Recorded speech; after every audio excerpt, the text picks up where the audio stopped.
camera. We'll see what after the meeting. Okay. We're all good to go. Thanks, Okay, Eric. thank you. Thank you, thank you. All right. This is the most impact we've had this room in forever. It's awesome. It is great. Thank you all for coming. We will call this July 13th, 2021 meeting of Lawrence County Board of Commissioners to order. Would all please rise for the Pledge of Allegiance, followed by a brief moment of silence. Dawn, would you give us a pledge? Sure. I pledge allegiance to the flag of the United States of America and to the republic for which it stands, one nation, under God, indivisible, with liberty and justice for all. And all please remain standing for a brief moment of silence. Thank you. Vanessa, please call the roll. Here. Here. Here. I will note that we are being live streamed. It's both being being broadcast out to our YouTube channel for public consumption. And if anyone wishes to make a public comment who's unable to be here today, they can submit such comment to mboyd@lawrencecountypa.gov. That's mboyd@lawrencecountypa.gov. Please denote in the subject line public comment. We'll enter it into the record as such. Additionally, we're being recorded through that microphone. So if anyone has any business before the board, I'd very much appreciate it if you came up to that table, spoke into that microphone so that we pick it up and are able to take your comments and compile it again into those minutes. On a side note, again, this is, I think, the biggest packed house we've had in forever. I know a lot of you guys currently work for the county. We've got our CYS staff back there. Thank you guys for coming here today. We've got JR with our assessment department. We've got Rich with our illustrious treasurer. And Lisa Haddad from. We got Lisa from juvenile probation. It's so good to have a packed room again coming out of COVID-19. So thank everybody that took the time out of their days, even if you had to come to the meeting. I would ask that if you do have any business before the board, we keep those issues to county business alone. To that end, if you have, for example, an issue with your roads, I'd ask that you see either your local officials, whether that be city council, borough councils, township supervisors, that you go to those individuals if you have an issue with those types of roads. If you've got an issue with the VA, for example, we'd ask that you go to Representative Kelly, Senator Toomey, or Senator Casey, and again, that you keep the issues at hand here to those issues directly related to Lawrence County. That being said, row officer reports and comments. As I mentioned earlier, we have the illustrious Richard L. Rapone with us today, I believe, to provide us with an update as On his gladiolas and roses. Oh my goodness. They're looking beautiful, by the way. Thank you Gorgeous. kindly. It's out of envy that that green thumb you and your wife built out there. I say that. Thank you very much. Appreciate it. Yes. Good morning, everybody. Nice to see you all.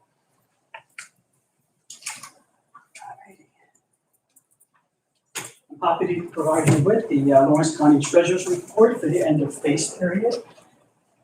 Happy to say that we've collected over $26,373,520.77. We are currently now in the penalty phase. A total of 51,687 tax bills were mailed out in February. We've collected upon 42,188 of those. We are currently at 86% of collections in Lawrence County. Great. Fantastic. How's everyone holding up in the office? Everyone's doing great. We're currently now in, we're going to see a peak because of hunting That's season. it, right. So some challenges this year because they've raised the prices, they've dropped the allocation for our area, which are hunters. So we are working extended hours in the morning at the end of the day to accommodate as many of our hunters' requests as we possibly can. Right, sure. So yes, so right now we need to see a peak up in the treasurer's Yes. office for the doe tax. Can you believe that they increased the prices by 7 cents? 7 cents. 7 cents. 7 cents. Yes. Right. I don't know what Bean Counter and Harrisburg thought of that, but God bless them. Can we add the 3 cents to it and make it 10 Make it cents? even 10. What, I mean, what can we add to it? Just So, but once again, thank you to our Lawrence County taxpayers Sure. for doing these extenuating circumstances with the pandemic and everything else in life that they're paying Yes. their county taxes. And Absolutely. 86%, I'm very happy with that, please. So we'll be in a penalty phase through December 31st. Okay. Thank you so much for Very good. your hard work, your staff's hard work. How was, one last question, how were the tax outreaches this year? How were they received? Oh, wonderful. Yeah. They were wonderful. I didn't know what to expect, if we would have people or not, they would be hesitant, but as you can see, we took in over a little $776,000, so very, very happy with that. So I think people were happy to see people. I think so. And I was very thankful once again to the municipalities and all those that make this happen. They could be great cooperation every year. So looking forward to 2022. Okay, very good. Questions, comments for the treasurer? Thank you, Rich. Thank you so much. Very much. All right, any additional, I don't see any representatives or row officers here, other than Rich, but we'll go to public comment. Any member of the public here who wishes to make public comment for the board? Approach the bench. What's going on, Carrie? Hi, Carrie Hahn. I noticed in the newspaper that the county is receiving money to update the technology within the building, which is great. I think it's much needed.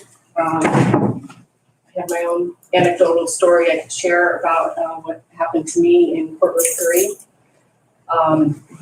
But before I get to that, I would like to ask if any of the money will be allocated to the proprietary's office and updating the docketing system there. That is certainly an archaic system.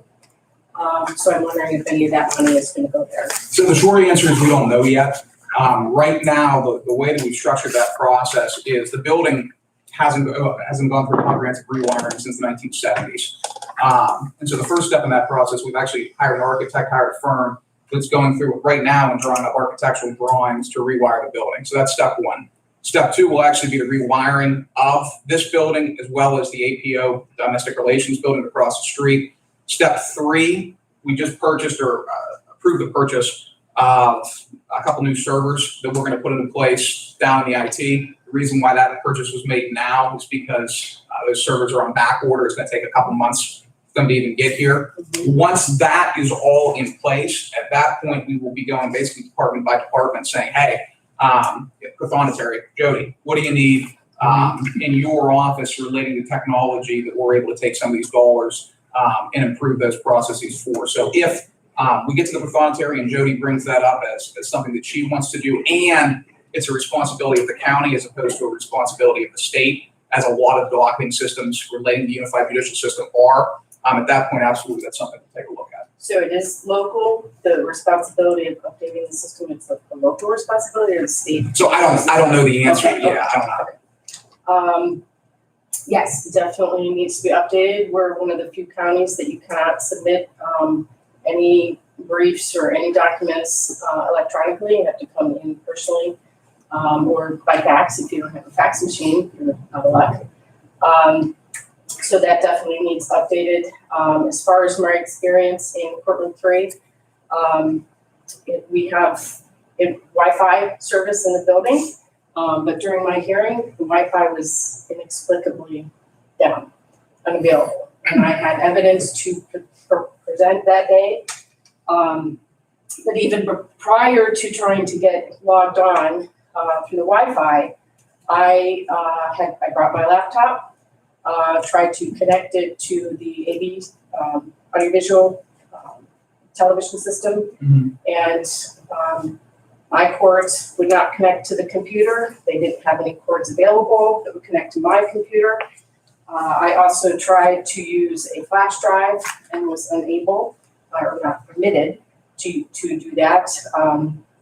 So it was stifling to be able to enter any evidence when the technology was not available. And it's pretty disturbing that high school students seem to have better technology available to them, and through COVID, and they managed to do school, and we just don't have it here. So I'm really looking forward to those improvements. Believe me, so are we. Thank you. Thank you. Any additional public comments before the board? I would like to reserve to the final public comments, if I may. Absolutely. All right, fiscal and contractual. No advertising, bids, proposals, no receipt of bids, proposals. Briefly, I'll note under fiscal reports that I'm slowly but surely working my way through the quarter two financials of the county. I've gotten through Most of the admin side of the house, I still have to go to the judicial side of the house, admin side being offices which are under the Board of Commissioners, the treasurer, the controller, register and recorder, coroner. And I will say right now, I don't have any significant concerns as relating to the county's management of its expenses. Still have to look at the revenues, but working my way through that and looking forward to having a more comprehensive update once I continue to, as I finish that process. But yeah, right now, fiscally on the expense side, we're looking good. Our department heads, our row officers are doing a phenomenal job of controlling their costs. Revenue side, I'm a little bit more worried about, but on the expense side, we're doing all right. Report on quotes, non-warrant register. We do have a warrant register dated July 9, 2021. I'll give my colleagues a minute to review that and take a motion to accept and file the warrant register.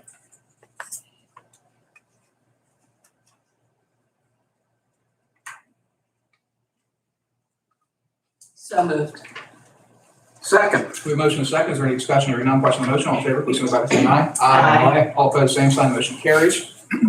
Up next, approval of the Tuesday, July 6, 2021 meeting minutes.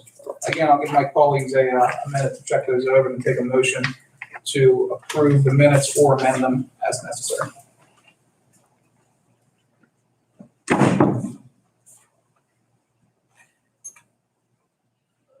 Just a minor correction, Mr. Chairman, unless I'm missing it up at the top, it lists who was in attendance. My name's not up there, and I believe I was here last week. Oh, you're right. Well, I have your name in right now. I must have been very quiet last week. Sorry. That's okay. Thank you.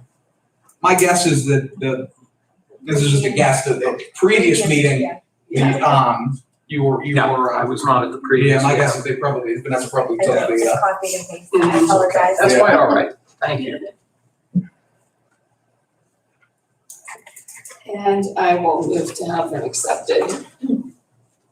Second. motion second. Is there any further discussion or non-question on the motion? All in favor, please signify by saying aye. Aye. All opposed, same sign. Motion carries. We have three, one place to put this. We have maybe three written communications today. Two from Wilmington Township, one from Pulaski Township.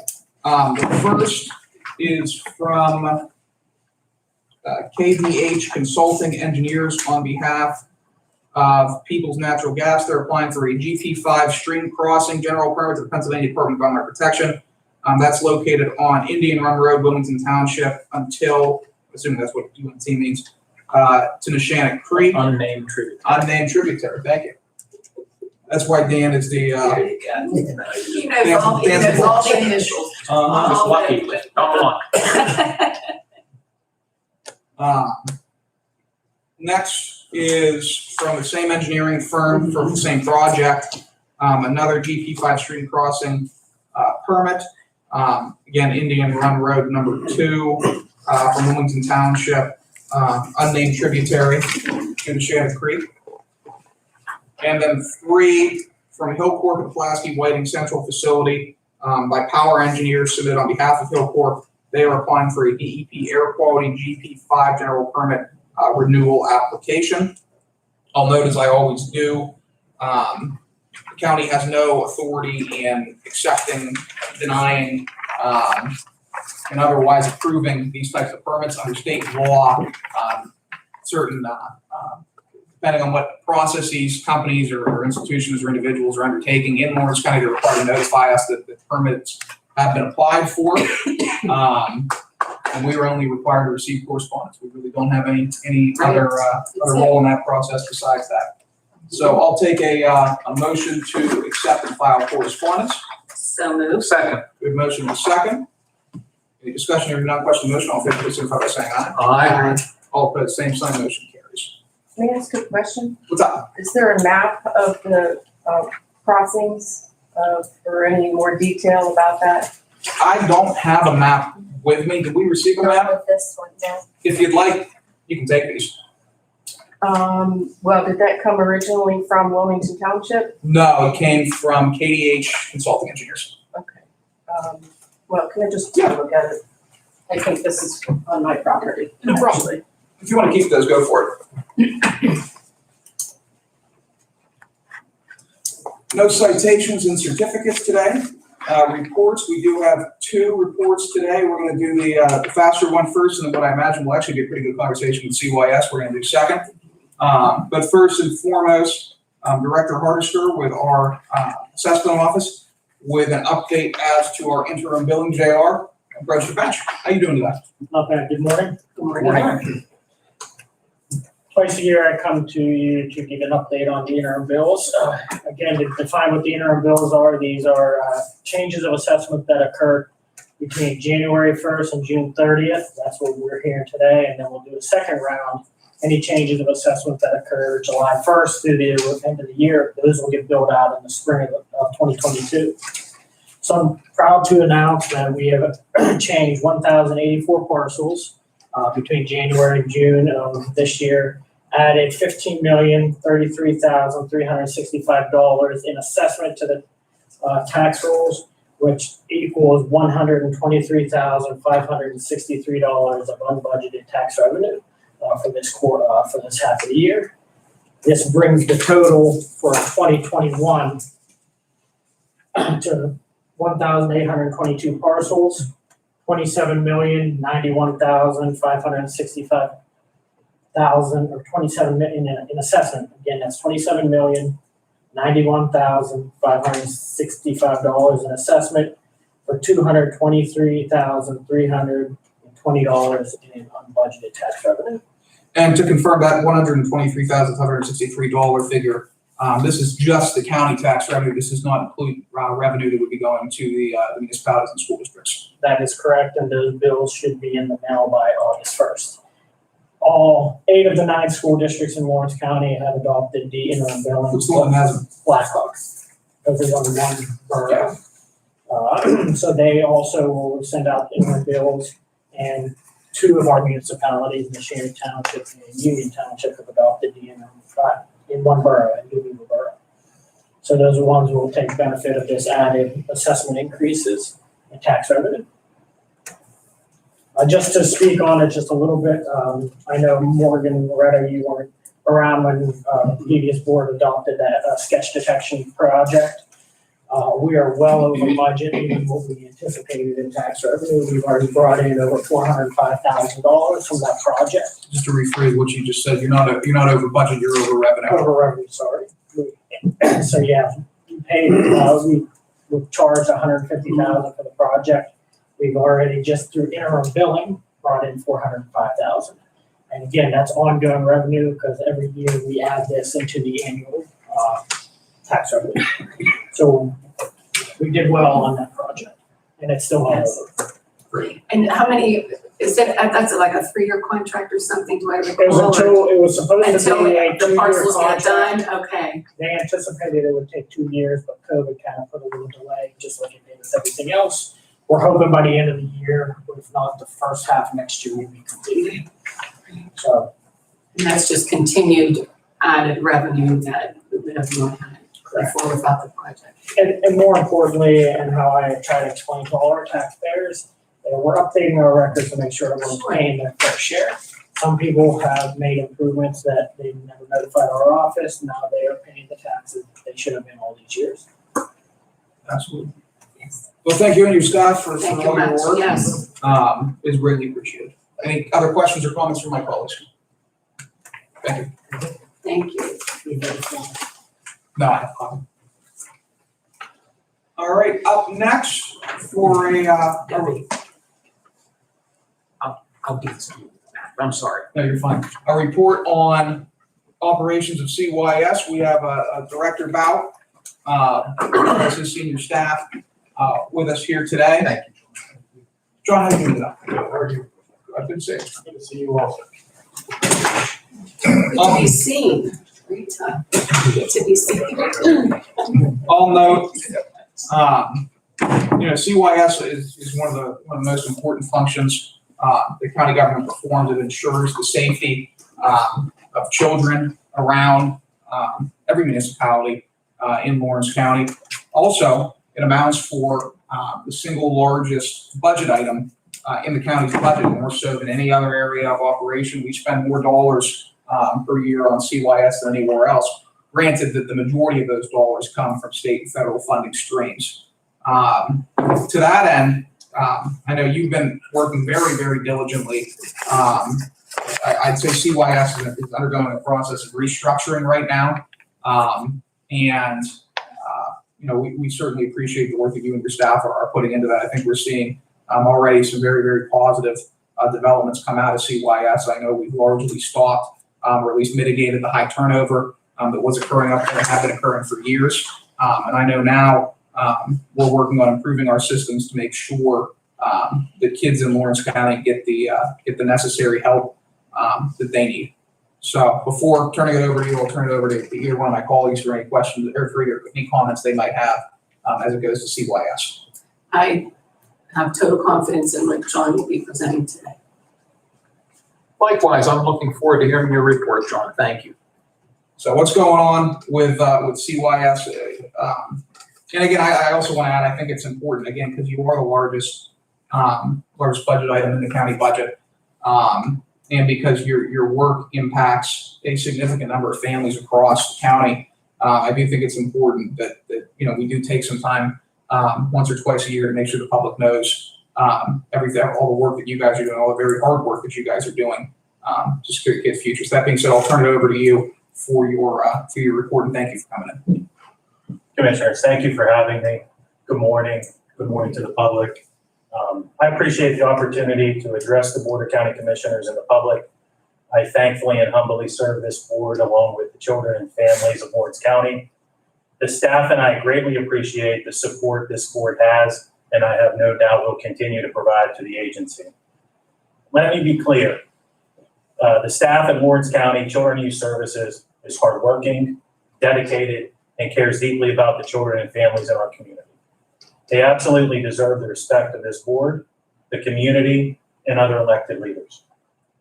Each day they are faced with immense challenges and respond to horrific situations.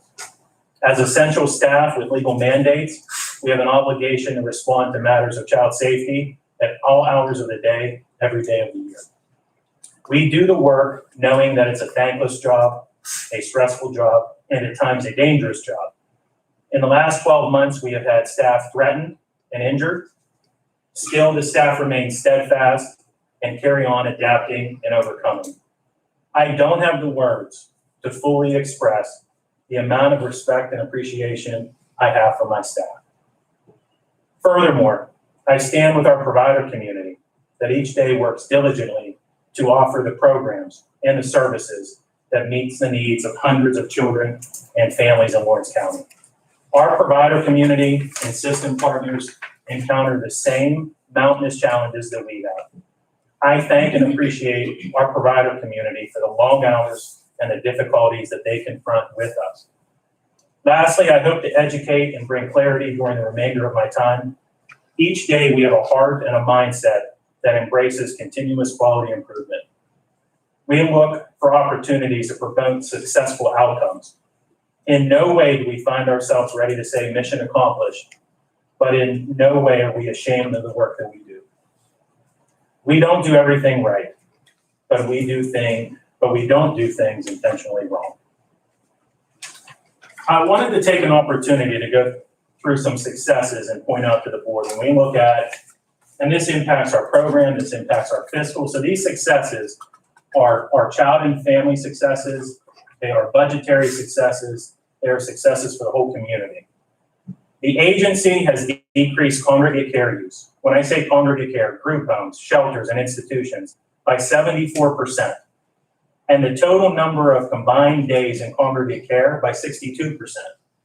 And what that means is we've gone from having kids in brick and mortar locations totaling 4,076 days down to 1,544 days. That's to a credit of our staff, our supervisors, our deputies, the court system, many, our providers. So many people are part of that. Some takeaways that I want to add and focus on. The takeaways related to that are more kids are being cared for in family settings, and the cost associated with children being cared for in a family setting is significantly less than when placed in congregate care. Secondly, the agency has increased the number of children placed with relatives and family friends, or what we call kinship, by 67% in the last 12 months. A takeaway for that is more Lawrence County children are staying in Lawrence County, being loved and cared for by the people they know and trust. Next, the agency has enhanced our foster care program and network by implementing foster parent college, quarterly meetings, and in-person support sessions. A takeaway that I'd like to share with the audience is the agency has taken very proactive steps to strengthen and improve the homes that serve children in our community. We have supported local industry and in-county providers, serving the needs of 84% of our children in care. Our federal, state, and county dollars are staying in Lawrence County 84% of the time. Next, we have implemented an internship program and have been highly efficient with hiring and onboarding new staff, increasing our complement of dedicated caseworkers. Currently, the agency is at 95% staffing capacity. We have improved quality of service delivery by implementing a quality assurance program, improved family engagement strategy, program monitoring, enhanced supervision, and internal training. We have taken our supervision model, when possible, from a 5-to-1 ratio to a 4-to-1 ratio. The agency has partnered with the State Office of Children, Youth, and Families, the Child Welfare Resource Center, to help enhance fundamental casework and case management skills. A takeaway from this is that we have reduced the number of citations by 72%. We've gone from 42 citations down to 12 citations. Again, that is not attributed to the success of the director's office. That is to be attributed to the success, the hard work, and the dedication of the caseworkers, the folks in our fiscal team, our foster care, again, our supervisors, our deputies, our legal team. The casework staff and the whole agency worked extremely hard on our mission, on our long-term vision for what we want our agency to be for this community. The agency has offered support to early childhood providers, local school districts, and other system partners in a purposeful effort to collaboratively work on identifying solutions to the challenges and problems facing children and families in Lawrence County. The takeaway, we work very closely with a variety of community groups and stakeholders to talk through the issues of the day that we ultimately know we need their support to help us with. And lastly, in terms of success that I will talk about today, we have despite having an increased number of referrals, high numbers of youth, and a very complex family situation situations that we work through, we find ourselves significantly under budget. Our projection, the agency is projecting to be under budget by 19%. That's on the county share. So we anticipate from our budgeted number, saving the county over $400,000 based off of where we're currently projecting. The agency has been very good stewards of county resources by not filling or delaying positions and have negotiated with providers to limit the financial impact on the county taxpayer. We have providers currently that are attempting to negotiate high rates, not our community-based providers, not our providers within our borders. The counties outside of our borders are attempting to negotiate 10, 12, 13% as part of their renewals. We work hard to manage those costs now. We say no appropriately, and we adjust based off of the needs of what our children and families require in the moment. Then attachment B gets into when I say we are under budget. Currently through 3 quarters, local share is $1,342,368. That's 18% of the large number, $7,495,923. Regulation establishes the local share at 20% unless an overmatch. Currently, our spend is at 18%. We anticipate through good fiscal management that number to be slightly lower than 18. Right now, we're projecting a final all-in percentage of 17%. That's lower than we would have accomplished in the previous 2 fiscal years. So when I lay these numbers out, understand that the state set our Act 148 budget at slightly over 10 million. We are projecting coming in on the Act 148 side at $9.7 million. Again, under the state target for us. In regards to our special grants, the special grant amount was over $2 million. We're projecting coming in under $1.6 million. Again, we've managed our costs associated with special grants because we saw other deficits throughout the year, and our fiscal team worked tremendously hard at having vision and looking ahead, and collectively as a whole team and administration, we have opted to not have certain expense that in essence I would say is administrative or operational, so that we ensure the safety and the well-being and the service quality for kids and families. Overall, when I take our 20 and 21 budget, our county share is $2.358 million. Right? Again, we anticipate coming in at 1.937, and that's with us inflating some of our costs. Our projections may actually come in less than that. And our total county budget, Act 148 and special grants, taking into account 20 and 21 numbers and using those 6-month splits, is $12.8 million. And we anticipate coming in at 11.3 based off of projections, $11.3 million. So $1.5 million under our total projected budget and $400,000 under our local county share.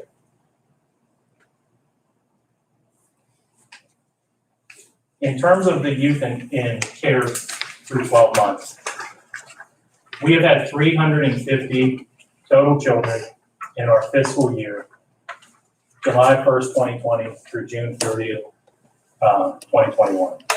Of the 350, 41 of those children touched congregate care, meaning 88% of those kids were managed in family settings. Here in a second, I will talk about the importance of that, but I want to draw out another number for you. When we look at total youth in care under 5, you will see that whether it's this number here, 181 in front of you, 181 children 5 and under were in care, or I later on talk to you about the referral number. We are dealing with often a very vulnerable population.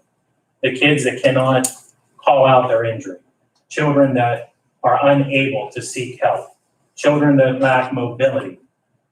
We are, again, near 50% of the time, often faced with referrals for the kids that we absolutely have to protect, because in no way, shape, or form can they help themselves.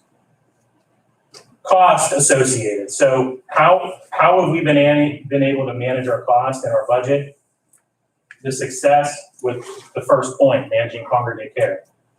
Congregate care costs the county, when you break down our average daily cost for a congregate care facility, it's $219.41. The county share right now is about 11% of that. So $24.16 a day for a child in a brick and mortar facility. But now look when we have them in a family setting. When they're in kinship, when they're with those family members that they trust and love, or when they're in foster care, again, with families that love them and care for them. If we're talking about an outside provider, the average cost to the county is $6.91. The difference of $24.16 or $6.91. The county share is 9% of the total for an agency, a provider foster care program. Now let's look at our county foster care program. Our county foster care program, out of the, let's just say 200 total kids in care, represents 50% or more. So approximately 100 kids are currently being served by our agency foster care or our county agency kinship program. The daily cost of that program to the county is $2.27. $2.27 a day. So the remarkable work that the staff have done in family engagement, to be more engaging, to be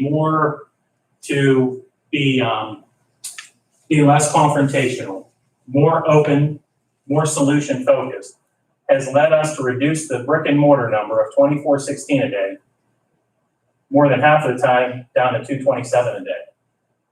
There's so much more other than the dollars and cents that go into this. It's the humanistic connection. It's the willingness of the caseworker, the supervisor, my staff that are here today, to really drive down and figure out what is going on in some really adverse situations and complex situations, and ultimately do what's in the best interest of a child and the best interest of a family. And then the add-on, the plus one for us is, we save a tremendous amount of money by doing so.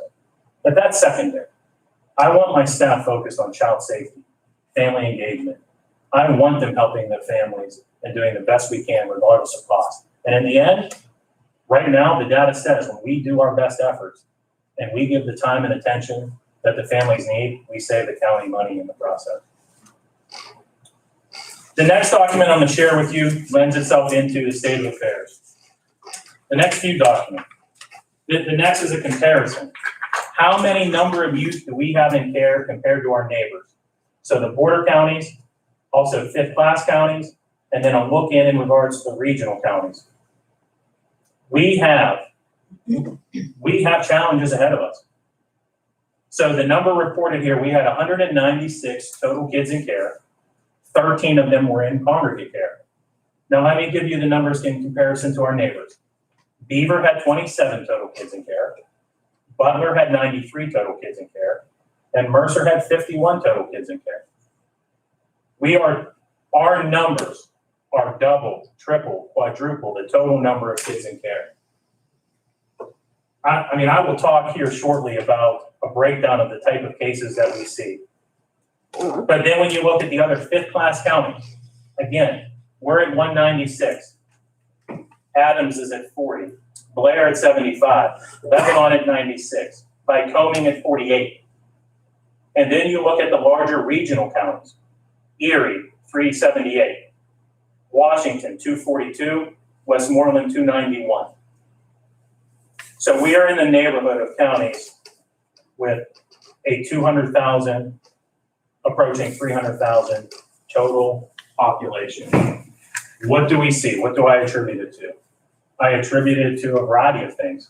I attribute it to substance use and abuse. I attribute it to mental illness. I attribute it to poverty.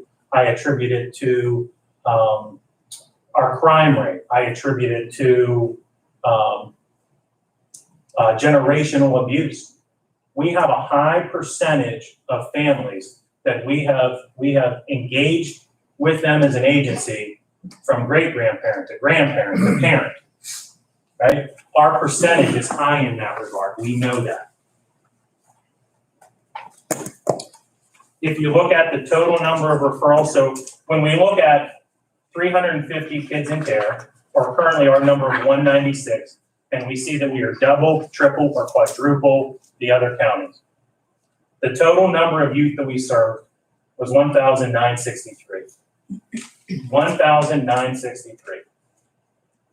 The total number of families is over 1,000, almost 1,100. And the number that I wanted to point out, 930 kids we served under the age of 5. Again, the most vulnerable, the ones that need us. When you look at our total referrals, 1,431. That is a 12% increase since I arrived as your administrator. Let me tell you, we cannot, on our end, when we talk prevention and child welfare, we are not talking prevention around preventing a 911 call, preventing a child line call. When we talk prevention and where our dollars apply, we are talking about preventing a child that we engage with from going to a higher level of care. Our dollars are spent through truly intervention, but when we look at prevention, our prevention is how do we not have that child or children or family experience a child out of home? And if they are out of home, how do we work as fast as we can to reunify them safely? So what do we see in terms of the breakdown of referral types? 20% of them approximately are the most serious type. Those are the Child Protective Service referrals. Quickly, what is that? Serious injury, sexual abuse, exploitation, human trafficking, serious neglect. The other category of referrals, in essence, I don't want to minimize it, right? But it's a different category, general protective service. So what falls in regards to general protective? Substance use by a parent, conduct by a parent in which it puts the child at risk, inappropriate discipline, truancy, domestic violence, inadequate health care, a child sexually acting out, parent-child conflict all falls within that. But I want to paint a picture for the audience, anybody listening to this, for the board itself. Bodily injury. If you were to close your eyes, you can imagine it. You can imagine hearing the child hit the wall. You can imagine the child crying. So our staff are encountered with parent became frustrated with a child during potty training and threw the child across the room. They hit the wall and they broke the ribs. Right?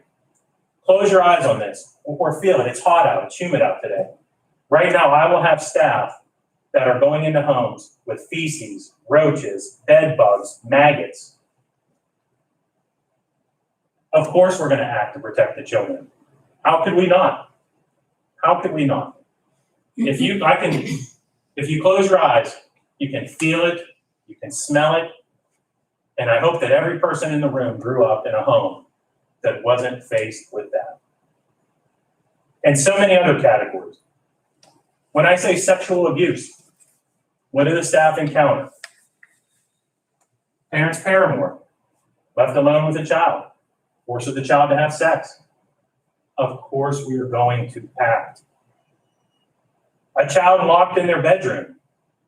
They're only allowed out to eat, and they're given a bucket in their room for human waste. That's what we are talking about. The stories that you hear, these are legitimate case scenarios. These are legitimate case scenarios that each and every day, again, the hardworking, dedicated staff at Children and Youth confront them. And confront them not expecting thanks. They do it for the best interest of kids. Our community-based programs, Children's Advocacy Center, CRAY, Lawrence County Community Action Partnership, Mars Home for Youth, Community Alternatives. 4 out of 5 of our community programs are in county. I support the work of all of them, but to give you a highlight of just a program from each, Early Head Start, prenatal to 3 years old, works with the family in homes and links the child and parent to appropriate services. CRAY, Crossroads, works between ages 5 and 17, and they help to provide structure to children who are at risk of placement. LCAP, the SAFE program, all ages, and they serve parents who have experienced substance use, either in their past or their present. Mars Home for Youth, multi-systemic therapy, ages 12 to 17. Therapy that is used for children who are out of the home or at risk of being placed upon the child's behaviors. And Community Alternatives, Nurturing Parent, all ages, again, they're promoting positive interactions between the parent and the children. And because there has been some talk about children and youth retention, let me just talk briefly. Again, this will be the third time I say it. We are at 95% staffing capacity. Do we have turnover? Sure we do. It's a hard job. It's a stressful job. But the Auditor General already called that out 3 years ago in the State of the Child Report. We are no different in our retention rate than other counties. Child welfare has turnover. But frankly, where we have excelled is being at 95% staffing, whether it be through our internship program or our ability to get butts in chairs and get interviews done and get people onboarded very quickly. That's how we've stayed at 95%. And that's our commitment to our staff, because if we don't hire quickly, then caseloads go up for the people that are working on the floors. And we know that that creates a potential child safety issue and it becomes overwhelming. But I give you the top reasons for resignation. I give you the top reasons.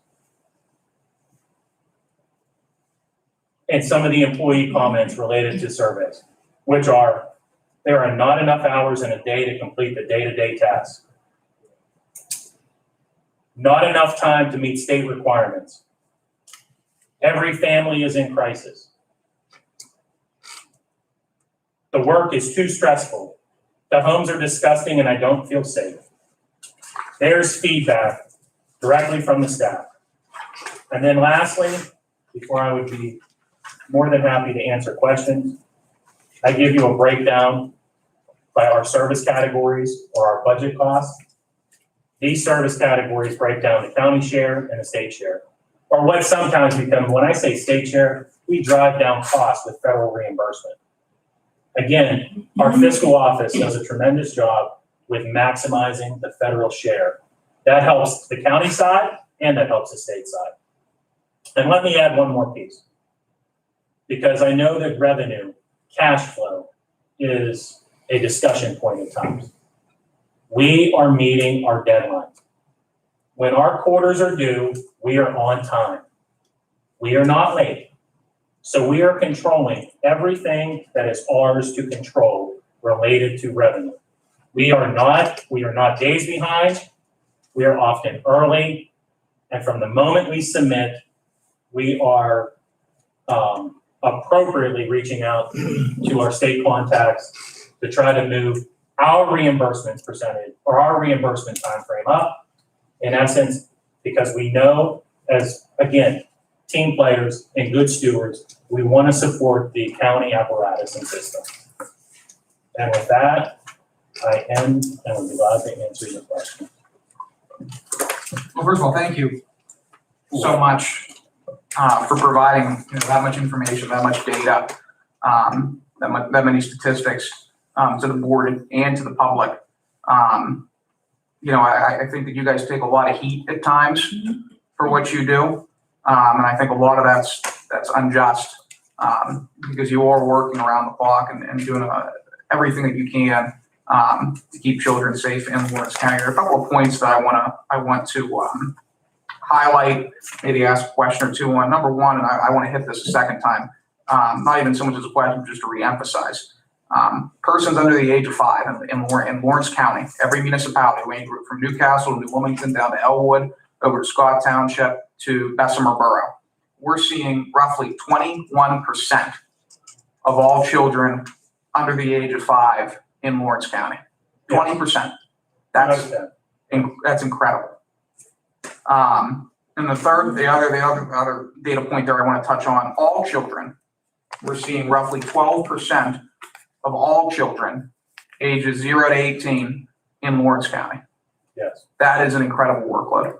Incredible workload. Second point I want to touch on, just to reemphasize and actually ask a question about, is our border counties, Beaver, Butler, and Mercer. Each one of those counties is larger than Lawrence County. I want to say the population of Butler hovers around 200,000, population of Beaver hovers around 160, 170, population of Mercer hovers around 110 to 120 any given year. As you mentioned, we are more than doubling, in some cases more than quadrupling cases in those neighboring counties. And again, we have a much smaller population size. I almost can't accept that Lawrence County, from a family situation, is so much worse than Aliquippa and so much worse than Farrell or Sharon and so much worse than inner city Butler, that we have that level of that number of individuals that we have currently in our system. There's poverty in those places as well. There's systemic problems in those places as well. There are bad people in those places. There's drugs in those places. There's alcohol in those places. So to me, at some level, what are we doing differently in Lawrence County that we have 196 cases as opposed to a Mercer County that has 51? Is our court systems more conservative? Are our caseworkers more rigorous? What's the issue there? As it pertains to our decision-making, none of our decision-making occurs in a bubble. So when we take a child into care, we have received a verbal order of court or initially, or an order of court to do so. And so we are an agency of the county, but we are an agency that is an intervention arm of the court system. And so decisions made are, again, not decisions that sit solely with children and youth, but sit globally with many folks. In terms of how we view the day in and day out work, recently, as you may or may not seen, there was a county that is alleged to have been inappropriately screening out referrals, handling things inappropriately. We will not be that county. We are not that county. Our professionals, whether court professionals or agency professionals, take very seriously, and we operate from a perspective of we would prefer to err on the side of caution related to child safety. But again, the circumstances that we are coming across demand us to act. They require us to act. How Beaver, Butler, Mercer, their philosophy on how they do the day in and day out work, to your point, having communities with similar socioeconomics or similar demographics, I can't speak to it. But it goes back to my opening point where we will not do anything intentionally wrong. I'm not implying that they are. It's a system that we participate within, and a system that we make decisions within. And again, a child that fractures a rib or a child that is living in extreme filth, we will act and keep that child safe, and then we will work to try to support the family the best we can. And so ultimately, maybe there are, and the numbers would bear out, I guess. Obviously, maybe some counties have a less conservative approach as it pertains to child welfare. Again, I am not saying that any of those counties are handling things inappropriately. To the contrary, I have a great deal of respect for each of those counties, their administration, and their staff. I know what our philosophy is. I know what our approach is, and we want to make sure that we don't have serious injury or fatality. At the end of the day, that's what we are looking for. We are looking to prevent serious injury. We are looking to prevent near fatality or fatality. And we're ultimately looking at being able to go into homes and to support the families so that they can quickly reunify with their children. Now, in terms of our vision and things that we will implement in this fiscal year that may assist in reducing the total number of kids in care we have, we will be implementing safety planning. That will, for a percentage of case, divert kids from care, because what we hope to establish is a team of professionals with a rapid response and the ability to work closely, but again, under certain case scenarios. Not serious injury, not sexual assault, not many categories. We will still have, again, based off of the percentage of referrals we see, serious physical injury is not appropriate for safety planning. But we will have cases that divert down our numbers over the next 12 months. And we are also going to continue our efforts with family engagement. Currently, my administration is looking at joining with AOPC for the Family Engagement Initiative. Again, we don't operate in a bubble, so the court will need to agree to that initiative. But with that, I think it provides us with training and development. It provides us with opportunity to assist us as we implement safety planning, because it will help prepare our staff for the conversations and the circumstances that they will encounter, again, when we try to divert cases from care and manage more and more kids in the community setting. And let me add, as it pertains to the court, I have to tell you, our court works extremely hard, our master and our judge, with having review hearings, sometimes just a few weeks out since they last saw the case, because they want to continue to very closely monitor case examples, versus, again, a change from when I became your director. We had cases 2, 3, 4 months out, 5 months out. Now we are bringing cases in more frequently because we want to have an opportunity to assess improvements and progress areas that the families are making so that we can reunify.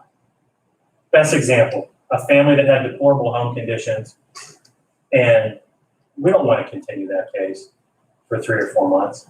We want to bring that case back in before the court as soon as possible, because if they have remedied those issues, exposed wires, things again that could be potentially fatal, holes in the floors that a child could fall through and fall 10 feet or more. If they've remedied those, we want to reunify. We don't want to keep kids in care. And so the message to the community that I would have is, we do not want to keep your children. We want to reunify your children, but we want to do it when it is safe to do so. And we will continue to work hard each and every day, evaluate and make decisions based off of the best information we have. Thank you for that. Additional question that I have is back in January, and this was actually done sort of largely at the request of Judge Acker, who's the family court judge, where the majority of your, if not all of your cases end up before. A working group was formed consisting of the judge, the board of commissioners, the county administrator, senior staff at CYS, and senior staff at mental health and developmental services to look at better integrating our systems. Because like you mentioned earlier, by and large, individuals and parents and families who interact with your system at CYS, odds are also or should be interacting with systems at mental health and other agencies. And so I think by and large the thought is how can we work across those agencies, integrate those efforts, and comprehensively serve the needs of the family, as opposed to siloing a case to CYS or siloing a case to mental health. I know that a couple of different initiatives have been put into place since those meetings started. They've been very, very beneficial, I think. Would you be able to touch, and maybe even Joe can help out here as the former director of MHDS and as the county admin, would you be able to touch on some of the collaborative efforts that are taking place between CYS and mental health right now? Absolutely. We've continued at an administrative level, Scott and I, Scott being the director of MHDS. Scott being the director, to communicate, troubleshoot, problem solve. Recently, through those communications and efforts, we have had an opportunity to have motivational interviewing training now scheduled and paid for by MHDS. Ultimately, motivational interviewing training will help our caseworkers with family engagement. It'll help our caseworkers from the moment that they meet a family, helping them build rapport and more quickly building trust. And again, that comes from the strong relationship that I believe CYS and MHDS have with looking at a challenge or a presenting need and being able to cut through that and work in a proactive way. Another area that's been highly successful is our review of the kids in congregate care, the kids with complex mental health needs. We've been able to work very closely with Jackie Pontus to assess where each of those children, when their last assessments were and what their overall treatment needs are. Again, allowing experts in that area to help guide our decision making. We want our child welfare workers, our caseworkers, to be experts in child welfare. And what this project has done and this collaborative has done has opened the lines of communication, which again have allowed us to soon benefit in terms of training and development, that it has helped us benefit in identifying kids with high-end psychiatric needs that again are better cared for and suited for psychiatric inpatient versus a behavioral mod program. So the difference between an RTF and a non-RTF. And so that collaborative has been, again, very fruitful for the kids that we serve and for our staff. It involves monthly meetings in which MHDS joins our units and participates in those supervisory meetings so that our casework staff and supervisors can talk directly with caseworkers about the cases that they have and the challenges that they are facing from a mental health perspective. Last question / point for me is, and I want to note that moving children from congregate care to a family-centric style of care is ultimately better for the children. But in addition to that, a federal law was recently passed. It's called Family First, whereby placing kids in a congregate setting will no longer be funded through federal sources. Would you be able to touch on what Family First is? And I think that might be able to give at least the board, myself, and the public an idea of why we're pushing so hard to draw down those numbers. If you'd be able to touch on that. Absolutely, Commissioner.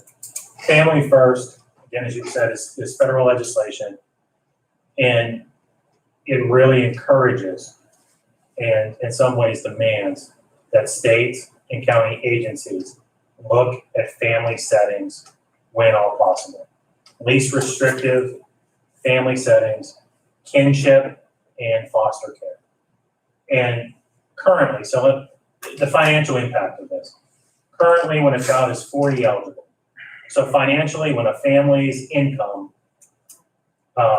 makes them eligible for federal reimbursement, which often a high percentage of our kids qualify for federal reimbursement. Currently, the federal government picks up 58 cents on every dollar. And then out of the remaining 42 cents on every dollar, the state picks up about 33 cents of that, leaving the remaining cost to the county.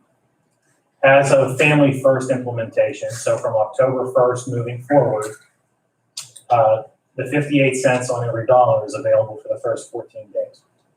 And so as of the 15th day, the 58 cents on every dollar goes away for a new placement or a move. So Johnny in placement October 1st, that was there September 30th, will continue to get that federal reimbursement. But if Johnny changes placements after October 1st, then the 58 cents is gone. And so that 58 cents would be absorbed by the county, plus that additional prior share, ultimately leaving the county somewhere approximately with 66, 68 cents on every dollar. It's a tremendous difference financially for the county, talking about the difference of 8 to 11% versus 66% of the total cost for congregate care. And I want to note here, because when you talk about cents, it always helps when you talk about the bottom dollar figure. Right now, and I don't know which line, is the line item at which those programs are funded, is that under purchase services agencies, or is that contracted provider care? That's contracted provider care, or what will play out on our line items for budget as community-based placements often, or institutions. So, but just to go back to that, the Yeah. current budget this year for contracted provider care is about $3.2 million, right? Yes, that sounds very close to me, if not right on. What would you say that cent share that we picked up by the county for individuals who we place in congregate care would be with 67, 68 cents? So in other words, that's $2.1 million. That when this law goes into place, if we don't draw down those congregate care numbers, that's what we're looking largely to be on the hook for at the local level. Is that accurate? That's accurate. The last time I studied this, the range that I had at the time based off of those current numbers was $1.5, $1.6 million. So with higher number of youth in care, yes, you're right. If we're not drawing down the federal dollars, I would absolutely see that we'd be approaching a difference of $2 million without that, again, 58 cents on every dollar. And that that act takes place, originally was slated to take place last year because of COVID, the feds pushed that back to this year. That's correct. October 1 is when that takes place. October 1 is implementation. And so to that end, and I want to reiterate this, up to this point with current rules of engagement, you've done a phenomenal job in maintaining your budget. You've done a phenomenal job on the fiscal side of the house. I'm impressed. I actually have your budget review right here and pretty much all your expense categories except a couple very minor ones. You guys are either on the money or below budget. So phenomenal job to you and your fiscal team and your senior staff at working at that effort. But number two, I do want to reiterate that it's important that we're still conservative in terms of our budget estimates going through the end of the year and going into future years, just because at this point in time, we don't know how many of those 13 that are currently in congregate care, as well as any additional congregate placements that which we have to make, are going to financially burden the system. So that's something to watch. But you are making tremendous progress in drawing those down. Again, I know that the collaboration between MHDS and drug and alcohol is working out phenomenally, and your programming to get those kids out of congregate placement is working phenomenally.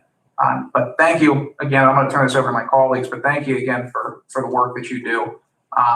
It's a 24-hour-a-day job. There's no stopping because you can't stop. There's a high burnout rate, even though we are getting better at that. And you guys do phenomenal work. So thank you. Thank you, Commissioner. Much appreciated. I'll turn it over to my colleagues. Okay. Thank you. This in and of itself is the body of work. Everything that you put together here is phenomenal. To have everything broken down the way that it is, in a numbers and as well as an emotional standpoint. I think everything is out there. It's all put on the line. And I agree with your opening statement. If there isn't a single thing that you're not doing, that your local service providers, your staffing, trying to pull together and make a very bad situation better. You've been here how many years? 2 years. And in that amount of time, I know I will say, I consider myself an expert in the children and youth services field. I see whether we date ourselves or put ourselves in those positions, we have to. There are experts in this room that have been here that have worked within the Lawrence County systems, whether it be juvenile probation or children and youth services. And to know that this comprehensive body of work was put together, I thank you for that. I applaud your staff. I applaud the agencies working with you because it has been a very, very tumultuous time. And to be able to maintain and to get to where you are right now compared to where we were last year, it was unbelievably,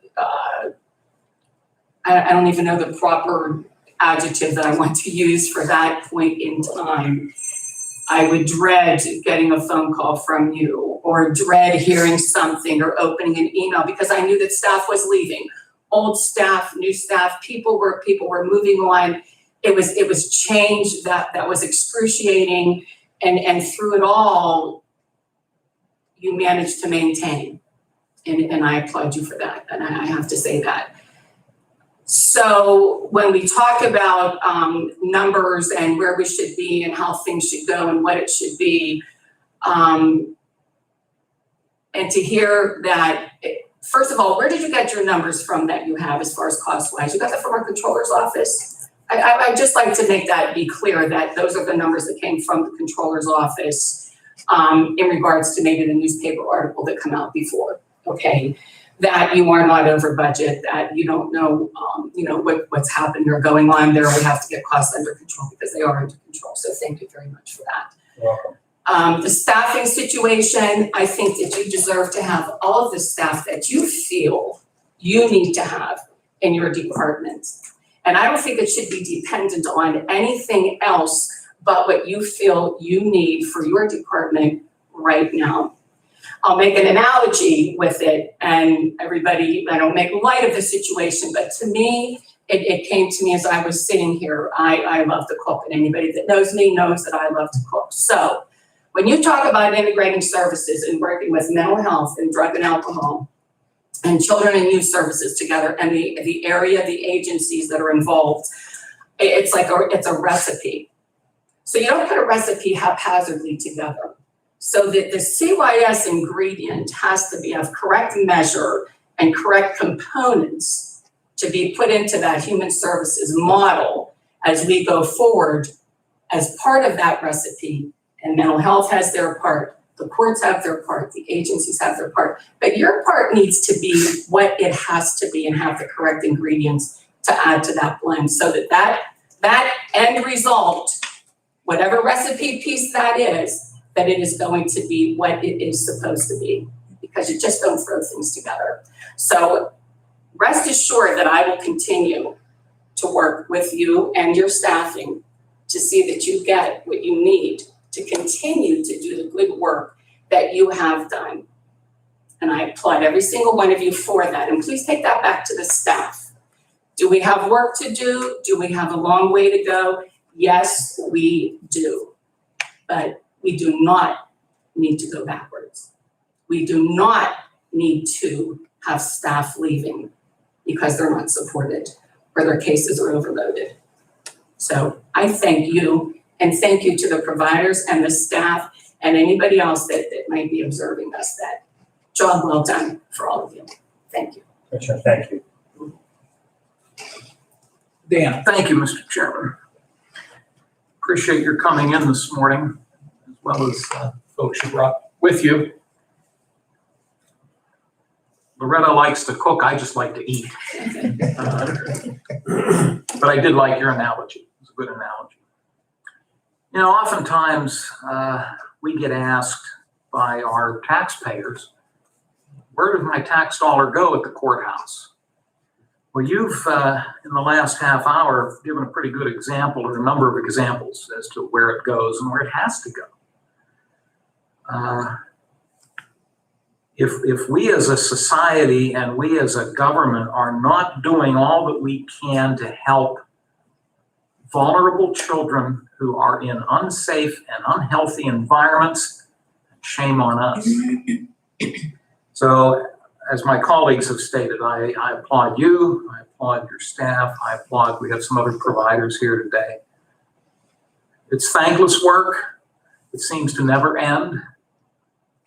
You get frustrated, but you keep doing it, and we thank you for doing it. So I'll close with that. I just very much appreciate. Oh, and real quick, I'm going to be giving, as I always do, my packet to Debbie from the paper. Would you be kind enough, it doesn't have to be today, but could you get me a second copy, please, whenever you have time? I will. Thank you, John. Thank you, Mr. Chairman. Absolutely. Thanks, John. Thank you. And again, reiterate, we appreciate everything you do. I know you're going to be sticking around for a couple more resolutions that we have joint with JPO, and we'll hopefully get into those in short order. But to reiterate, yeah, it's a thankless job, and you guys are doing everything in your power to make sure that the kids in Lawrence County are safe. Thank you, Commissioner. Board, I appreciate your time, and to the public, thank you. Mr. Chairman, could I request a 5-minute recess, please? Yes, so great. I appreciate that. Thank you.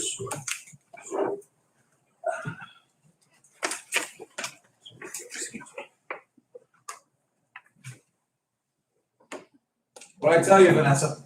It's gonna be a marathon. Nah, we'll keep it running. That's easier for your purposes as well.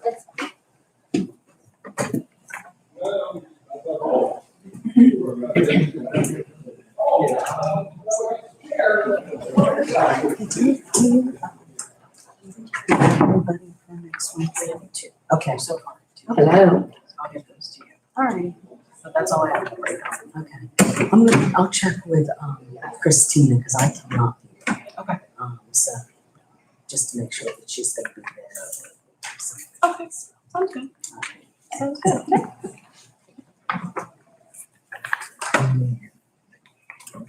Someone like some water? Okay, thank you. Okay, just want to make sure.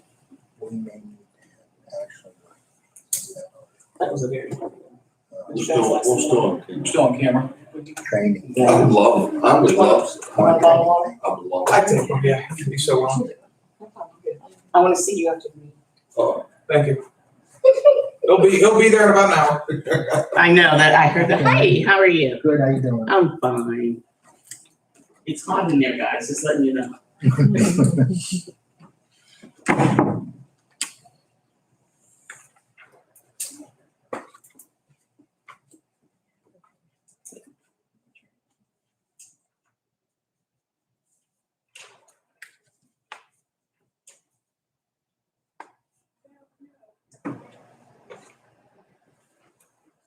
Heard you're on intermission, right? We're on reset, or whatever the hell it's.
All right, we'll reconvene there.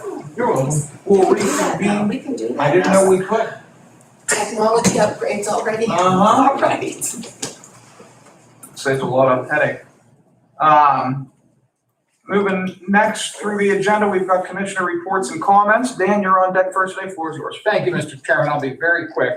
First, on a sad note, and some of you perhaps have heard, we yesterday lost a very dear friend here at the courthouse, Mary Donbeck, who for many years was Judge Motto's secretary. She passed away yesterday.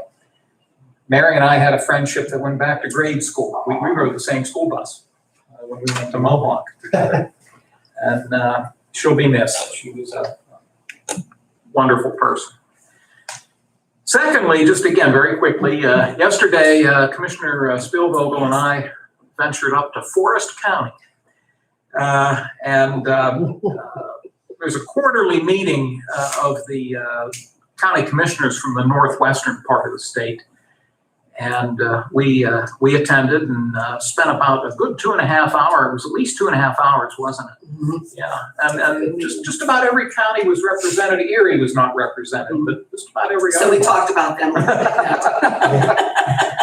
But we spend time just sharing information with one another. It's interesting how much we have in common. You know, our Yes. problems, they have the Yes. same problems. Yes. Sometimes we have solutions that we share with one another, but it was certainly worth the time and effort. Yeah. Long drive, very scenic drive, but Yes. it was nice.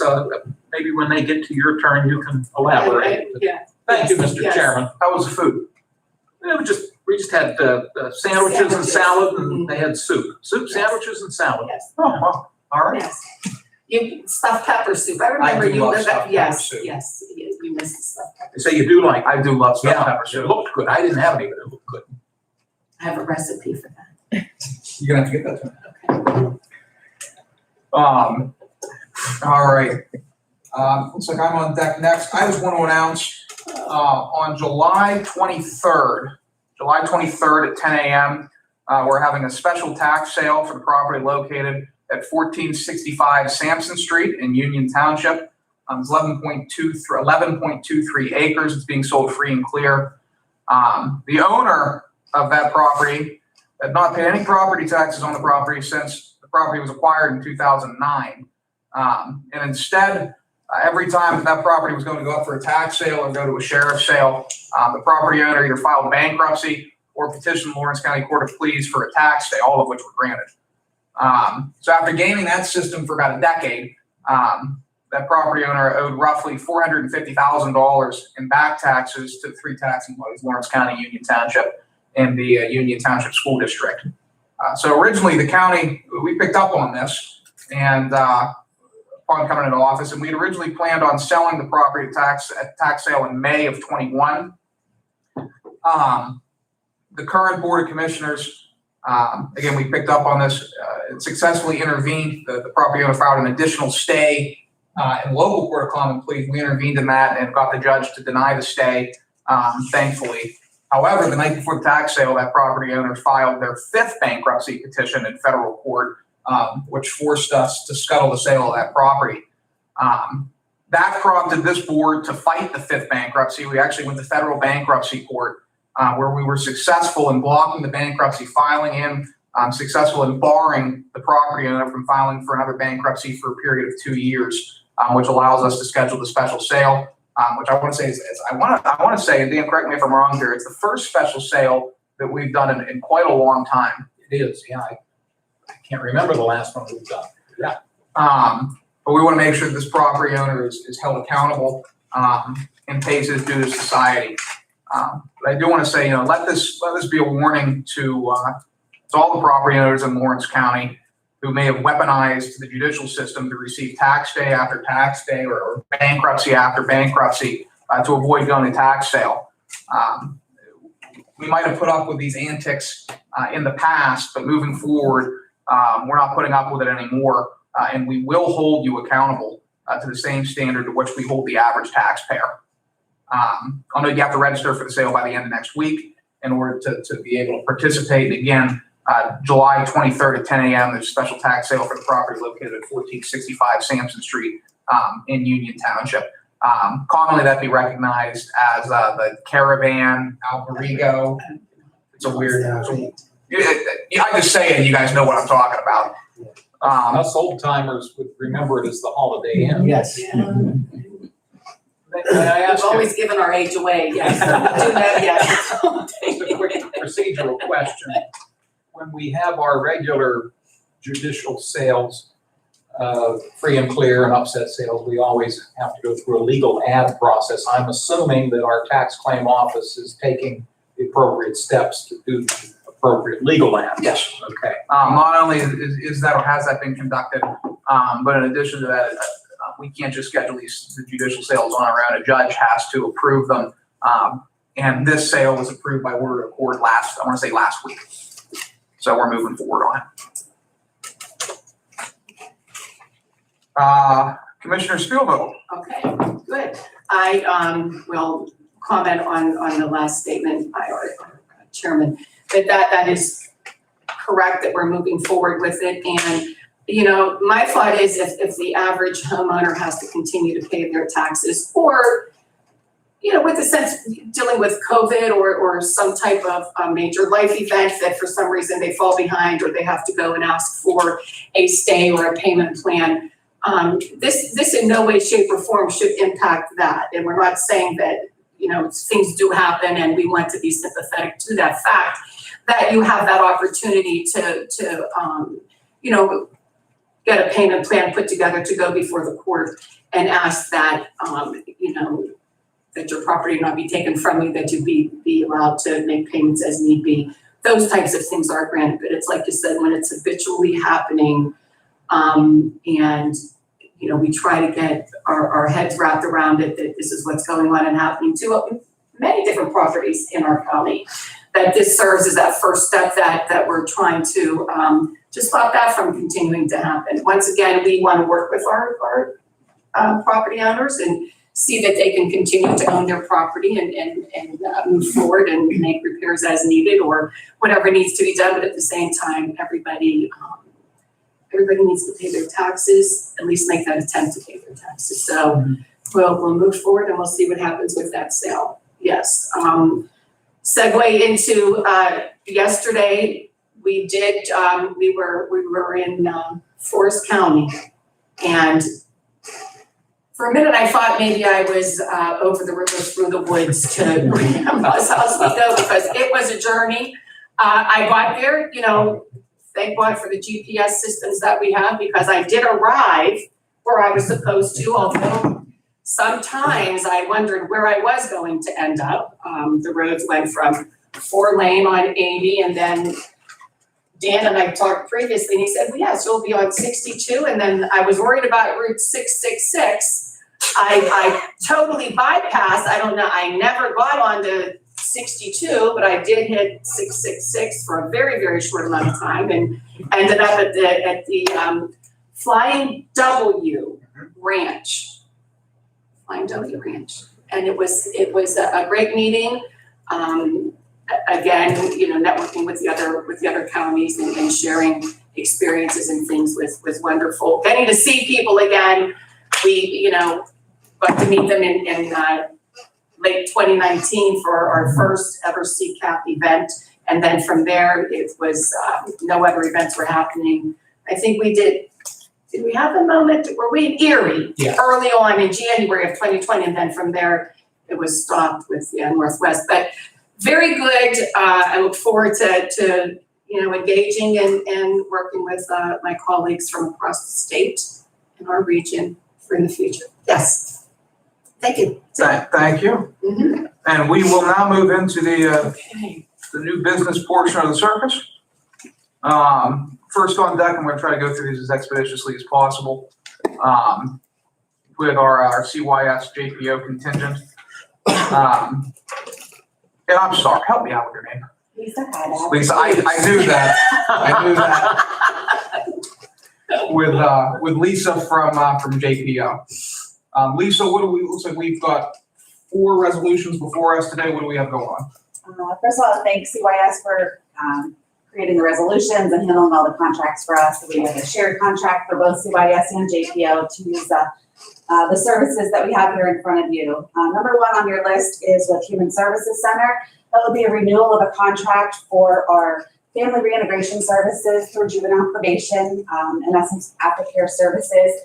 Anytime we remove a child from the home, we provide or contract with this service to come in and start working with the families immediately to prepare the home for the youth to return home to. They're also working with the youth while they're in the facilities, so establishing a rapport with them to be able to work with them once they come home from the clinical facility. We typically run a period of 90 days following their release from placement, again, to prepare that home, to make that transition smoothly back into the community so that we can resolve any issues that were there before that are not there any longer.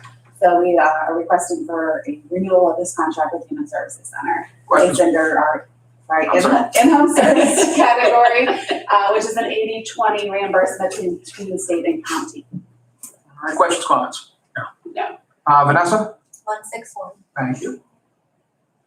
If I may move on. What's next? Second one is a renewal contract with Jefferson County Juvenile Detention Center. They are actually located in Steubenville, Ohio, but this is actually probably the closest juvenile detention center that we have available for us here in Lawrence County, although it seems a long way away. It's actually a very quick trip for us. Previously, we had used juvenile detention services through Edmund L. Thomas in Erie. However, they have, in essence, reserved to just have Erie County residents at their facility. So these are for, in essence, shelter care, but at a juvenile detention level, which is a much more serious level of supervision. I can use the term jail-like of sorts, but most serious offenders, any juveniles that we might have recertified from criminal court could potentially be using this. It's only at max should be used probably 30 days at any given time. We would also potentially use this for juveniles that are at flight risk and that might have difficulties, that are runners from other facilities, et cetera.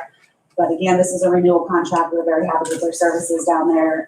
They've been working very well with our county and pretty much accept every kid that we offer them at the time.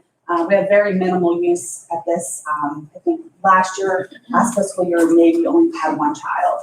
At most, I think we probably maybe max 3 in a fiscal year time, so. Questions, comments? No question. 162. Next. Next is Coreosoft. They provide our electronic monitoring services, as well as we contract with them and they provide phones for us to be able to give our juveniles to be able to be in contact with them.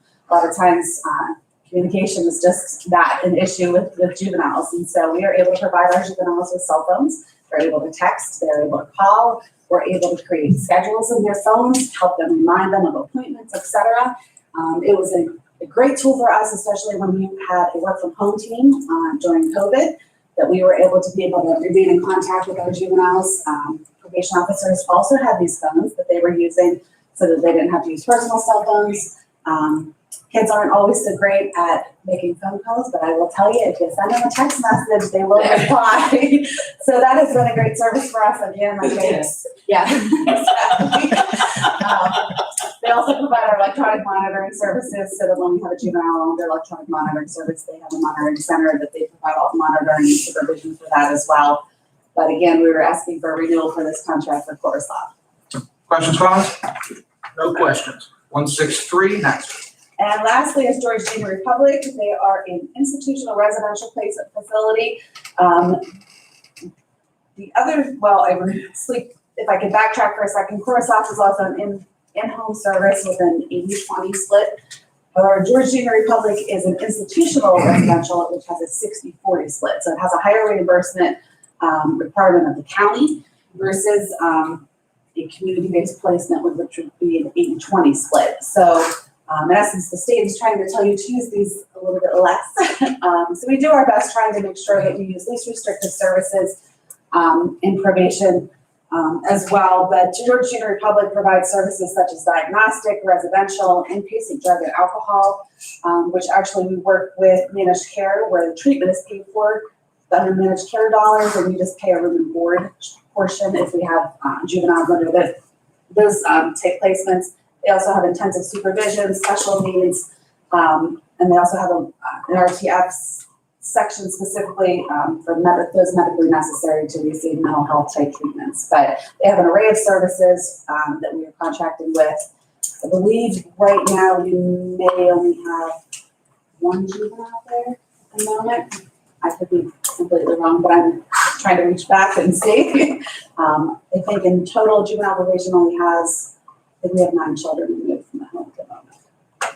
But again, would be another renewal contract. We've had many services throughout Georgia and Republic for 2 years. We request to continue. Questions, comments? No, sir. 164. I'm sure these will all be approved unanimously. Thank you so much for all the time you put in. Please.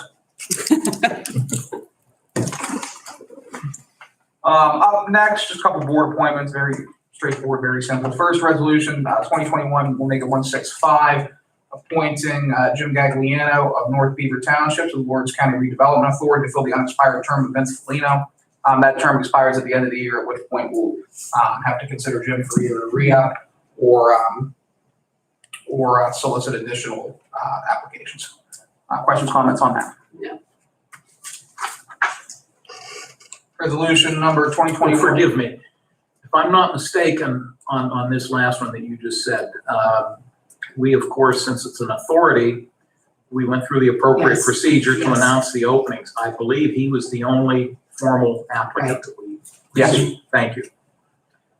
2021-166, appointing Thomas Biasucci to the Lawrence County Airport Authority. I'll note Mr. Biasucci has served the airport authority since 2001.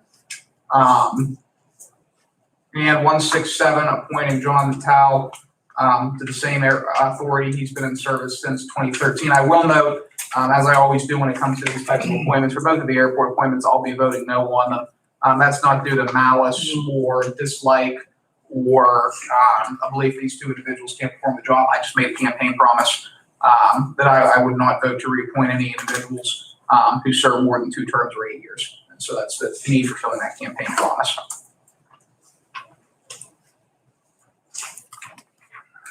Up next, resolution 2021-168, simple resolution on district attorney's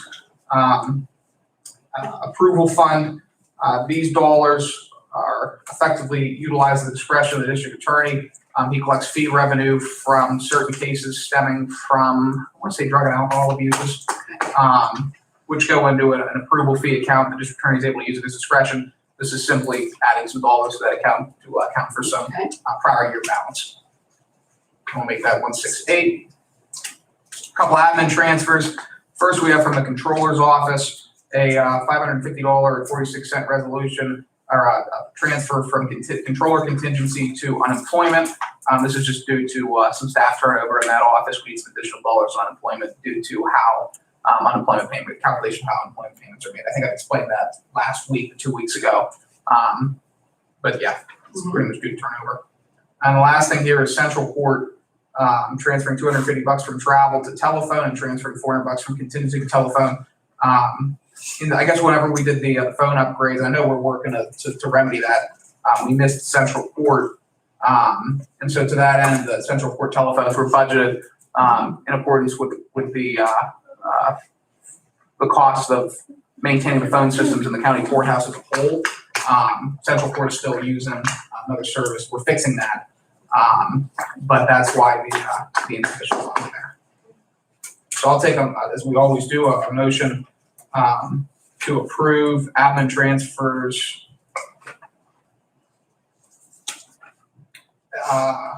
A and B. I guess we'll say C, but it's on the same sheet, so normally that would just be. And so I'll make a motion. I want a motion to approve all the admin transfers. So moved. Second. Motion is second. Any further discussion? Hearing none, question on the motion. All in favor, please signify by saying aye. Aye. All opposed, same sign. Motion carries. We'll take a motion to amend the agenda to allow for voting on resolutions 2021-161 through 2021-168. So moved. Second. Motion is second. Any further discussion? Hearing none, question on the motion. All in favor, please signify by saying aye. Aye. All opposed, same sign. Motion carries. Unless there's any objection, we'll do 161, 162, 163, and 164 together. These are the CYS JPO contracts, Human Service Center, the County of Jefferson, Coreosoft, and George Jr. Any objection doing it that way? No objection. No objection. I'll take a motion to approve resolutions 2021-161 through 2021-164.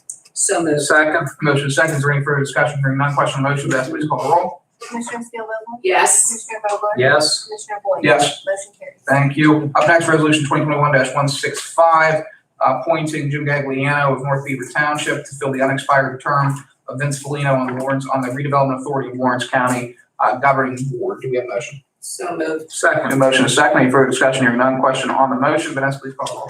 Commissioner Steelvogel? Yes. Commissioner Vogler? Yes. Commissioner Boyd? Yes. Motion carries. Thank you. Resolution 2021-166, that is resolved by the Lawrence County Board of Commissioners. This is the resolution reappointing Thomas Biasucci of City of Newcastle to a 5-year term on Lawrence County Airport Authority from June 1, 2021 through May 31, 2026. Do we have a motion? So moved. Second. We have a motion and a second. Is there any discussion? Hearing none. Question on the motion. Vanessa, please call the roll. Commissioner Steelvogel? Yes. Commissioner Vogler? Yes. Commissioner Boyd? No. Motion carries. Thank you.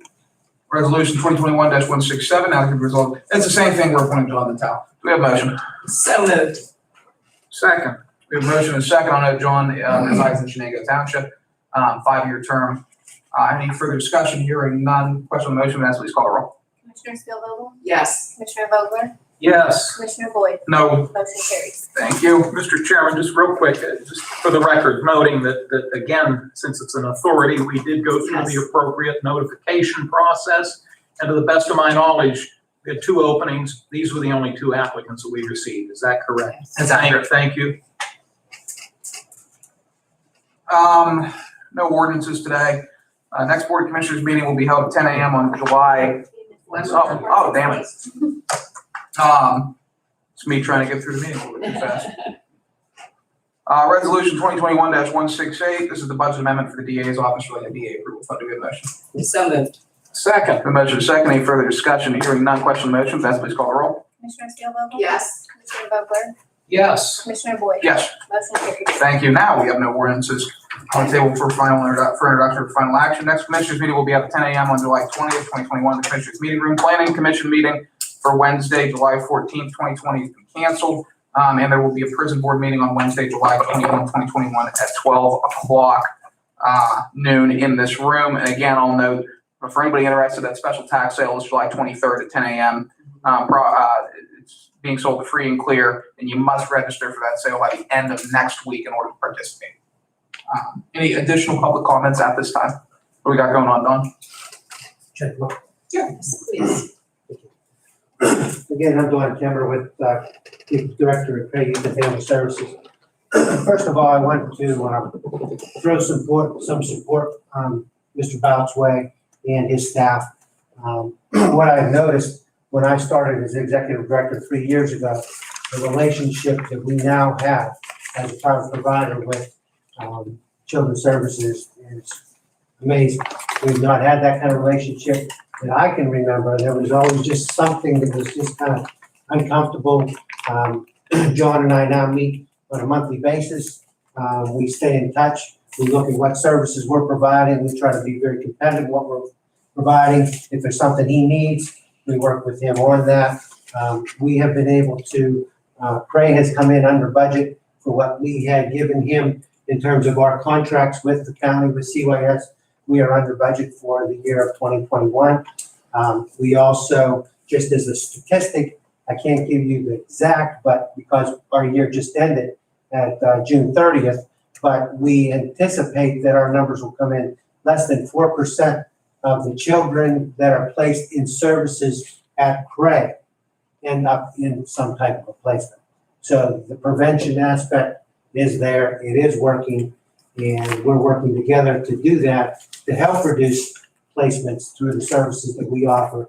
And we'll continue to talk about things because the 0 to 5 population is extremely alarming to have, and those kids can't fight for themselves. So John and I are working on some services that we might be able to do together, that we might be able to intervene and keep those kids out of placement, such as a daycare, which is something we did in the past and just fell by the wayside. So these are just examples of ways that we are trying to work to allow that to happen. I'm just very pleased. His deputies have worked well with my assistant, Jeff Wolf, and there's just a lot more communication going on. And with communication, then you find that things are going to get better. And it's a very difficult job that we all have. I'm amazed when I listen to John's statistics going through COVID. I know we came through it pretty well as well, also, but to see what he was able to do, under very, very contentious situations with having to, be working from home and trying to figure out what do I have to go out to, and how to do that. And we did the same thing. We provided 10 tons of food for those that we were serving through CYS. And even if we weren't serving, if one of the caseworkers called and said, Joe Smith needed food and for his family of 4, we had food on his doorstep for a week the next day. So but those are examples of how we work together. And I'm very proud to say that we have that kind of relationship. And I think it is important to develop as many things as we can in-county. We have 80 employees now, Craig. You probably don't think about that as being that high a number. We have 80 employees. And as a result of that, so that's keeping those county dollars there. It's keeping everything going. We've been able to develop things. That's them paying tax dollars, not working somewhere else. All those kinds of things come into play. Now, the only thing that I have of any negativity is that we continue over the last couple of years, particularly, to have cash flow issues in regards to the county prompt payment of us. And when you guys as a county have cash flow issues, that obviously affects me. I would say to you, sitting here realistically, I would not be sitting here. Craig Youth and Family Services would have been dissolved had we not had the school. The schools programs that we now have developed about 23 years ago, the schools have been very prompt in their payments. They've been really, even through COVID, even through budgetary things, whatever's going on, that's about 1/3 of my budget. So luckily, with the cash flow that I get from them, it helps me, but it does not help me when I'm facing 3 and 4 months, which can be, staggering on half, 3/4, almost $1 million. I can't operate that way. And from my understanding right now, in our close communication with Mr. Bout, is that I could potentially be looking at my payment for May. I could potentially be looking at my June payment not being processed in terms of payment until October. Processed by whom? Through going by everything being done on the state level. Johnny would have his fiscal people put it in before August 15th for the first quarter of next year. And then by the time the approval process comes there, then the dollars actually get in the county's coffers to where the county can pay us. And you know this. That's where the holdup largely lies. Right. CYS is funded in a mechanism which doesn't make any sense. As no other, to my knowledge, human services agency, which is funded through the state, is funded through that same mechanism, which is, mental health, for example, receives its dollars up front through block grant funding, and then we're able to draw those down as necessary throughout the year. Children and Youth Services operates on a reimbursement-based system, whereby dollars are expended or contractually expended. We submit reimbursement to the state, and the state sends that money to us, at which point it's passed through, in this case, to the providers.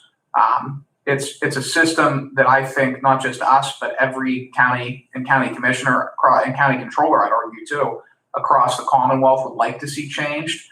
I think that's actually one of the planks in our CCAP advocacy document, we'll call it. But at the end of the day, if we had the money flowing through from the state, you guys would be getting paid no issue. The bottleneck right now is at the state, and I feel for you guys. But I know we're in touch with our state reps about what we can do to stop that. I would advise you and advise every provider out there to get in contact with Chris Sonata, Aaron Bernstein, Park Wentling, and Elder Vogel to see if they can't get the CYS financial system reformed, something more like MHDS. Yes, and again, I throw that out there just because it is, obviously it's a reoccurring thing. If it was a one-time thing, it wouldn't be so bad, but it is reoccurring. And so it puts us in a difficult situation. Are we going to quit providing services to the hundreds of students or hundreds of kids and families that we deal with on a daily basis through CYS? Of course we're not. But it does put us at, because we are putting the cash up front. We are putting the dollars, we're paying for the expenditures. And then I realize that's kind of the system that's lost. That's horrible. It just has seemed to have gotten worse. And I know from working literally side by side with Mr. Bout, is that I know that there is timeliness, and we've worked at that over the last 2 years, and I have every confidence in that. Mm-hmm. It's just that it's a difficult, it's a conundrum. Mhm. It's a catch-22, it's all those things. But I needed to just put that out there because it is something that then I'm faced with, despite me being fiscally responsible, that I have to figure out a way to pay 3 or 4 months' salaries and expenses without getting one penny from them. Well, I'll tell you, don't think for 1 second, we're in the same boat as well, because we have to pay our caseworkers. Right. You know, we have a Right. budget with insurance for Sure. caseworkers, you're talking $2.5 million. And so it puts us in a cash flow crunch, just like it does you, but I want to reiterate, and we do the same thing, we go to the state rep and say, guys, if there's one thing you could, if there's one of many things you could change in the human services system, Yes. this is a priority, because at the end of the day, money drives operations. Operations don't drive money, and this needs fixed. And so I advise you, I'd advise the CAC, I'd advise anybody that has any issues relating to cash flow to do what we're doing. Get in touch with your state representatives and try to make a push for that at the state level. That's the only way the problem's going to be resolved, unfortunately. So we're behind you 110% when it comes to that. I thank you guys for your time. Thank you Thank so you. much. Anybody else make a Thank you. comment on that? No, it is what it is in that aspect. That's horrible. Yes, yeah. Any additional public comments? Nick? That was a nice article, by the way, on the IT improvements. Thank you. Yes. I just had a quick question. I wrote a story about Beaver County doing its hazard mitigation plan update for this year, since all counties have to do that. I was just wondering if you can give a quick update on the Lawrence County hazard mitigation plan for this year.